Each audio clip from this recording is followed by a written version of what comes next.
Hello' everyone, আসসালামু আলাইকুম। এই চাওক, মই আজি আপোনালোকৰ ওচৰত দেখাবলৈ ওলাইছোঁ এবিধ জুচ বনাবলৈ ওলাইছোঁ। এই চাওক কেনেধৰণে বনাইছোঁ, কি বস্তুৰে বনাইছোঁ আজি আপোনালোকক অলপ দেখাম বুলি ভাবিছোঁ। চাওকচোন, চাওক, মই মিহি মিহিকৈ গাজৰ কাটি লৈছোঁ, বিট লৈছোঁ মিহি মিহি, এনেধৰণে কাটি ল'ব আপোনালোকেও। আপেল কাটি লৈছোঁ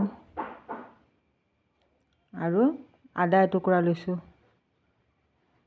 পূৰা হেল্ডি জুচ হয়, আপোনালোকে সদায় খাব, কোনো ছাইড ইফেক্ট নাই। ইয়াত কি আছে জানেনে? ফাইবাৰ আছে, প্ৰ'টিন আছে, কাৰ্বহাইড্ৰেট আছে, কেলছিয়াম আছে, পটেছিয়াম আছে, আইৰণ আছে। যিসকলৰ গাত আইৰণ নাইকিয়া তেখেতসকলে যদি নিয়মিতভাৱে এনেকুৱা জুচ খাব পাৰে বহুত উপকাৰ হয়। চাওক, আজি কেনেধৰণে মই বনাইছোঁ আপোনালোকক অলপ দেখাইছোঁ।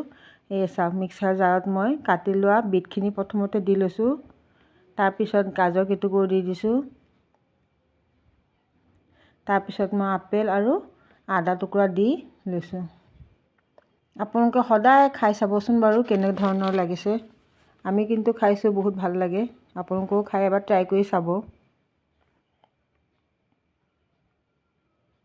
ল'ৰা ছোৱালীকো দিব, এতিয়া গৰম পৰি আহিছে।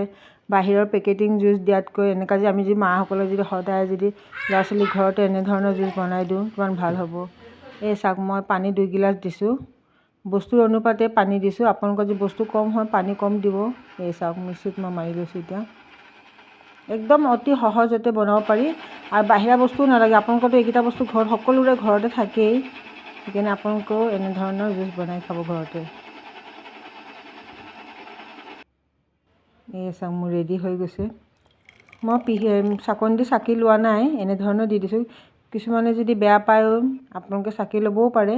চাওক, মোৰ ৰেডি হৈ গ'ল। কেনেকুৱা হৈছে বাৰু কমেণ্ট বক্সত জনাব দেই। ধন্যবাদ।